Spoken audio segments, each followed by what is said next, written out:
Here is a strange fact about large language models. The ability to reason through a hard problem step by step, to actually think before answering, tends to appear only once a model gets very big. Shrink the model down and that talent mostly vanishes. So how do we get a small, cheap model to reason like a giant one? We let it learn from the giant directly, copying not just its answers but the entire train of thought behind them. That is chain of thought distillation, and it is how tiny models learn to think. Let us break it down. So why can't a small model just learn to reason on its own? Here is the gap. Deep reasoning is an emergent skill. It tends to show up only at large scale, so a compact model trained on questions and final answers keeps stumbling through the intermediate steps that hard problems actually require. It has memorized the destination but never learned the road that gets there, and on anything genuinely multi-step, that gap shows immediately. Distillation changes what the small model learns from.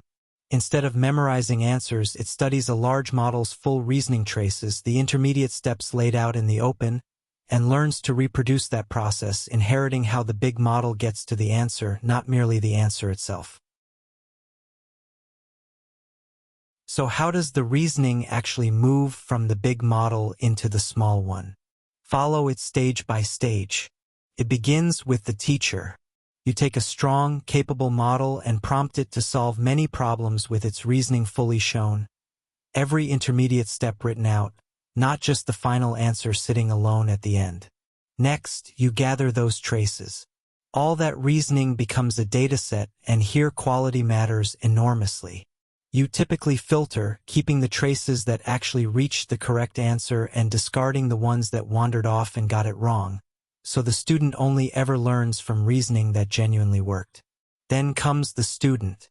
A small model is fine-tuned on those filtered traces, trained not merely to output the answer but to reproduce the whole chain of reasoning that leads there, learning the process one step at a time. And the payoff, the small model can now reason. On the kinds of problems it was trained on, it works through them step by step and lands answers far beyond what a model its size could ever manage on answers alone, sometimes rivaling models many times larger on exactly those targeted tasks. Strip it back and 3 ideas define the method. It moves reasoning from teacher to student. A small model learns from a large one's step-by-step traces. A specialized form of knowledge distillation aims squarely at the reasoning itself, not just the output. It transfers the process, not just answers. Because the student trains on the intermediate steps, it picks up the abstract skill of working a problem through, which is what makes it far stronger than answer-only training ever could. It is only as good as the teacher. The student inherits the teacher's mistakes and can reason unfaithfully, so filtering for correct traces matters, and the gains lean toward the task types it was trained on. Alright, let us lock in what matters. This method trains a small student model on the step-by-step reasoning traces of a large teacher model, a specialized form of knowledge distillation aimed at the reasoning itself.